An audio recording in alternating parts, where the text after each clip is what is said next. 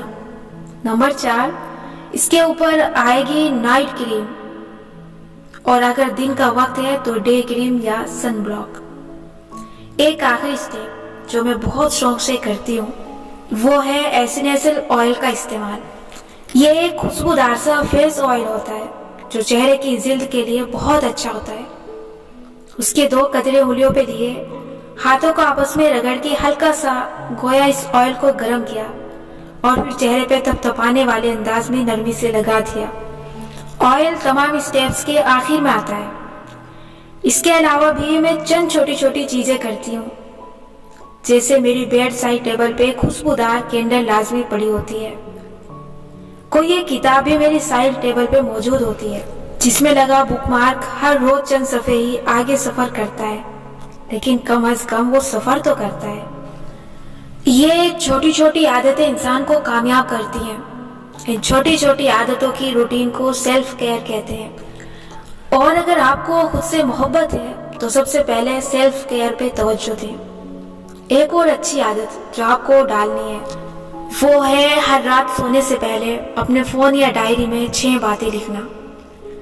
3 ایسی چیزیں جو اگلے دن آپ نے ذاتی زندگی کے لحاظ سے لازماً کرنی ہے، جیسے الماری درست کرنا، کسی کو کال کر کے عیادت کرنا وغیرہ۔ اور 3 ایسی چیزیں جو آپ نے اگلے دن پروفیشنل زندگی کے لحاظ سے کرنی ہے۔ اگر آپ گھر پہ رہتے ہیں اور آپ کا کوئی پروفیشن نہیں ہے تو آپ ان 6 چیزوں کو ذاتی زندگی سے متعلق رکھیں گے۔ یہ 6 چیزیں آپ نے اگلے دن صبح اٹھتے ہی دوبارہ سے دیکھنی ہے اور سارا دن ان کو مکمل کرنے کی کوشش کرنی ہے۔ ہو سکتا ہے یہ 6 کی 6 چیزیں آپ کر ڈالیں، ہو سکتا ہے آپ ان کو نہ کر سکیں۔ رزلٹ اہم نہیں ہے، کوشش اہم ہے، سفر اہم ہے۔ ان 6 چیزوں کو ذہن میں رکھ کے ان پہ عمل کرنے کے اپنے شیڈیول کو ادھر ادھر کرنا اہم ہے۔ انسان 7 سال کی عمر تک جس وجہ سے سیکھتا ہے وہ جو اس کے ارد گرد معاشرہ اس کے ذہن پہ اثر ڈال رہا ہے وہ اس کو جذب کرتا جائے گا۔ 7 سال کے بعد وہ دہرائے جانے کے عمل کے ذریعے سیکھتا ہے، یعنی عادتوں کے ذریعے، چیزوں کو بار بار کرنے سے۔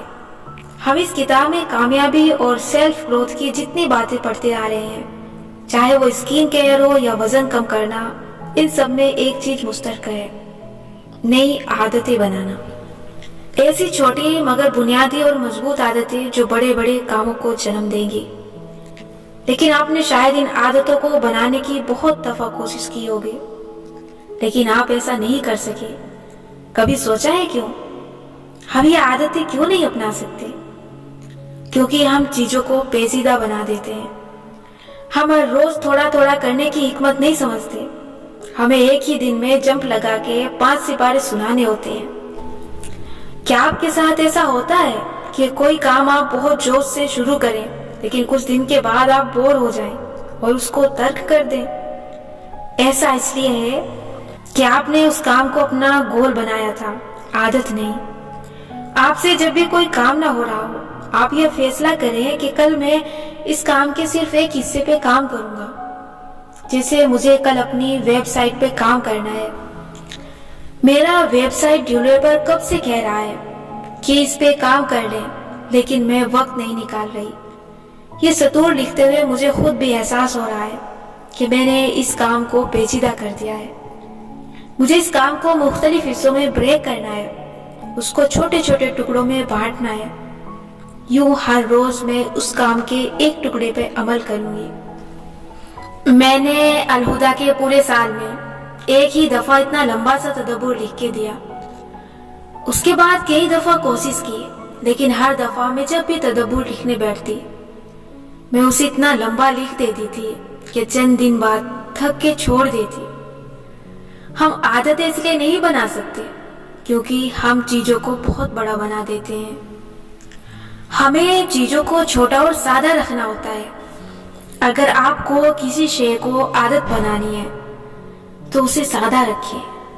میں نے اسکن کیئر روٹین صرف منہ دھو کے نائٹ کریم لگانے اور صبح چہرہ دھو کے سن اسکرین لگانے سے شروع کی تھی۔ آج میں 10 کے 10 اسٹیپ آسانی سے مکمل کرتی ہوں۔ آپ کی عادتیں وہ بیج ہیں جو آپ نے اپنی ذات کی کیاری میں بکھیر دیے ہیں۔ ہر روز ان پہ باقاعدگی سے عمل کرنا ان کو پانی دینے جیسا ہے۔ چند دن تک کوئی فرق نظر نہیں آئے گا، پھر اچانک ایک دن آپ خود میں ایک کوپل پھوٹتے دیکھیں گے، پھر آپ کے اندر سے شاخیں نکلیں گی اور وہ ان سمتوں میں جائے گی جہاں سے آپ ناواقف تھے۔ ان شاخوں پہ پھول بھی اگیں گے اور کانٹے بھی۔ یہ جتنا سکون دے گی اتنی تکلیف بھی دے گی، لیکن آہستہ آہستہ آپ کو اپنی اچھی عادتوں کے رزلٹ نظر آئیں گے۔ ایک کے بعد ایک مشکل مرحلہ آپ انہی چھوٹی چھوٹی عادتوں کے بعد سر کر لیں گے۔ لیکن ایک بات، عادتیں ان کی کامیاب اور پختہ ہوتی ہیں جو عادت کے راستے میں آنے والی رکاوٹوں کے لیے خود کو پہلے سے تیار کرتے ہیں۔ ان کے پاس پہلے سے ایک پلان اے اور بی ہوتا ہے کہ اگر فلاں سے راستے میں آئی تو میں اس کا حل یہ نکالوں گا تاکہ میری روٹین متاثر نہ ہو۔ اور عادتوں کے راستے میں ایک چیز بار بار حائل ہوتی ہے، وہ ہے زندگی۔ زندگی ہمیشہ راستے میں آئے گی، بار بار رکاوٹ ڈالے گی۔ آپ واک کی عادت ڈالنا چاہیں گے مگر تیسرے روز آپ کی ایڑی میں درد شروع ہو جائے گا۔ آپ ڈائٹ فوڈ اسٹارٹ کریں گے، 4 دن بعد آپ کو کسی دوسرے شہر جانا پڑے گا جہاں رشتہ داروں کے گھر رہنے کے بعد مرغن غذا کھانی پڑیں گی اور آپ کی ڈائٹنگ خراب ہو جائے گی۔ آپ اسکن کیئر روٹین شروع کریں گے، ہر دوسرے تیسرے دن آپ کے ساتھ رات کو ایسے واقعات پیش آئیں گے کہ آپ کا دل ہی نہیں چاہے گا کہ آپ کلینزر سے چہرہ صاف کریں۔ صبح اٹھنے کی روز کوشش کریں گے تو آفس، یونیورسٹی یا گھر کے کام ایسے آپ کو رات دیر تک جگائیں گے کہ صبح اٹھنا ناممکن بن جائے گا۔ کبھی کوئی مہمان آ جائے گا، کبھی آپ کو کہیں جانا پڑ جائے گا۔ یہ زندگی ہے۔ سوائے کرونا کی وبا کے دنوں کے ہم انسان کب اتنے دن ٹک کے گھر میں بیٹھے تھے؟ سو یاد رکھیں، یہ نارمل ہے۔ زندگی بار بار آپ کا راستہ کاٹے گی۔ آپ کے حالات، ارد گرد کے لوگ، آپ کے اپنے بدلتے موڈ، یہ سب زندگی ہے۔ لوگ عادتیں انہی کے درمیان میں رہ کے بناتے ہیں، اس لیے ان کو آپ نے بہانہ نہیں بنانا، ان کے لیے پہلے سے تیار رہنا ہے۔ جیسے کسی دن رات کو اسکن کیئر روٹین کا موڈ نہ ہو تو اس دن میں صرف چہرہ دھو کے نائٹ کریم لگا کے سو جاتی ہوں۔ صرف ایک اسٹیپ کر لینا بھی مجھے اس عادت میں رکھتا ہے، یوں عادت چھوٹتی نہیں ہے۔ اگلے روز میں واپس اپنے روٹین میں آ جاؤں گی۔ کسی دن رات کو دیر سے سونا پڑے اور صبح جلدی نہ اٹھا جائے تو میں ان گھنٹوں کا حساب لگاؤں گی جو میں نے آج صبح دیر تک سونے میں ضائع کیے ہیں۔ اس دن میں کوئی تفریح، ڈرامے، سوشل میڈیا کو وقت نہیں دوں گی۔ میں وہاں سے اپنے گھنٹے کاٹ کے اپنا کام مکمل کروں گی۔ اتنی اچھی ہوں نہیں میں، ویسے ہی مثال دے رہی ہوں۔ آپ نے اپنے نفس کو اپنے تابع کرنا ہے، خود اپنے نفس کے تابع نہیں ہونا۔ نفس کیا ہوتا ہے؟ نفس ایک طرح سے آپ کا موڈ ہوتا ہے، آپ کا دل ہوتا ہے۔ اس کو ڈسپلین کرنے کی ضرورت ہے۔ اس کو ہر وہ چیز نہ دیا کریں جو یہ مانگتا ہے۔ دل چاہتا ہے جو یہ چاہتا ہے، لیکن اس کی ہر خواہش پوری کی جائے تو یہ آپ کو بگاڑ دے گا۔ اس کو آپ نے پیار دینا ہے، اس کی ضرورتیں پوری کرنی ہے، لیکن اس کی ہر بات پہ ہار نہیں مان لینی۔ آپ جو عادت پہ ڈالنے جا رہے ہیں اس کے راستے میں کیا رکاوٹیں آ سکتی ہیں؟ اس سوال کا جواب آپ کو اچھی طرح معلوم ہے۔ آپ کو اپنے حالات اور اپنے ارد گرد کے لوگوں کے بارے میں بھی علم ہے۔ آپ نے پہلے سے ان حالات کے لیے تیار رہنا ہے۔ جس دن رکاوٹ آئے اس دن اپنی عادت کو بے شک تھوڑا کر دیں، لیکن اگلے دن واپس روٹین پہ آ جائیں۔ جیسے جس دن میں قرآن کا نیا سبق نہ یاد کر سکوں اس روز میں گزشتہ روز والا سنا دیتی ہوں، لیکن ناگا نہیں آنے دیتی، کیونکہ پچھلا سنا دینا یا اس کام کو تھوڑا کر لینا نہ کرنے سے بہتر ہے۔ ہر چیز نہ کرنے سے بہتر ہوتی ہے۔ آپ نے نوٹ کیا کہ ہمارے دین میں جمعے کے روز کی سنتوں پہ کتنا زور دیا گیا ہے۔ ہر جمعے کو ہم لازمی غسل کرتے ہیں، چاہے ہفتے کے باقی ہر دن غسل کرتے ہوں۔ ہم ناخن تراشتے ہیں، خوشبو لگاتے ہیں، مسواک کرتے ہیں، سورہ کہف کی تلاوت کرتے ہیں، درود شریف پڑھتے ہیں۔ مجھے لگتا ہے کہ یہ سب ہفتے کے کسی ایک دن کرنا ایک طرح سے مسلمانوں کو ڈسپلن کرنے کے لیے ہے، یہ عادت ڈالنے کے لیے ہے۔ جمعے کی سنتوں کو مکمل کرنے میں کتنا وقت لگتا ہے؟ بہت ہی تھوڑا۔ لیکن اگر آپ جمعے کی سنتوں کو سیریس لیتے ہیں تو ہر جمعہ آتے ہی آپ کو کسی OCD کے مریض کی طرح ان سنتوں کو پورا کرنے کی جلدی ہوتی ہے۔ جیسے یہ نہ کیا تو اللہ کو منہ دکھانے کے قابل نہیں رہیں گے۔ ہماری 5 وقت کی نماز بھی ایک عادت ہے، اسی لیے نماز قائم کرنے کا کہا گیا ہے، نماز پڑھنے کا نہیں۔ فجر اور عشاء کے علاوہ باقی نمازیں چونکہ آسان ہوتی ہیں اور نفس پہ بھاری نہیں ہوتی، اس لیے ان کو بہت سے لوگ پڑھ ہی لیتے ہیں۔ لیکن 5 وقت کی نماز کو ان کے تمام فرائض کے ساتھ ان کے وقت پہ سنت طریقے سے ادا کرنا، یہ وہی لوگ کر سکتے ہیں جنہوں نے برسوں کی محنت سے نماز کی عادت بنائی ہوتی ہے۔ آج آپ کے لیے کرنے کا کام یہ ہے کہ آپ نے اپنا چہرہ دھو کے نائٹ کریم لگا کے سونا ہے۔ اگر نائٹ کریم نہیں ہے تو کوئی سا بھی موئسچرائزر یا کریم لگائیں، لوشن ہی لگا لیں، اور صبح اٹھ کے آپ نے فریش ہونے کے ساتھ ہی اپنا بستر جوڑنا ہے۔ آج کے دن آپ کو اس عمل سے نہ کوئی فائدہ ملے گا، نہ آپ کی زندگی میں کوئی تبدیلی رونما ہوگی، لیکن آپ نے اس کو کرتے رہنا ہے، کیونکہ یہ عمل بیج ہے اور اس کی عادت پانی۔ آج کے سوالات: اپنی کس بری عادت سے آپ بہت تنگ ہیں؟ اپنی بری عادت ترک کرنے کے لیے آپ نے اب تک کیا کوشش کی؟ آپ کے خیال میں آپ اپنی بری عادت اب تک کیوں نہیں چھوڑ سکے؟ اس بری عادت سے آپ کی زندگی کو کس طرح کا نقصان پہنچ رہا ہے؟ گزشتہ 5 برس میں آپ کی عادات کس حد تک بدلی ہیں؟ کیا آپ اپنے 5 برس پرانے وجود سے بہتر ہیں یا اس جیسے ہیں؟ وہ کون سی بری عادتیں ہیں جو گزشتہ 5 برس میں آپ نے ترک کی ہیں؟ یاد کر کے کم از کم ایک عادت کے بارے میں لکھیں۔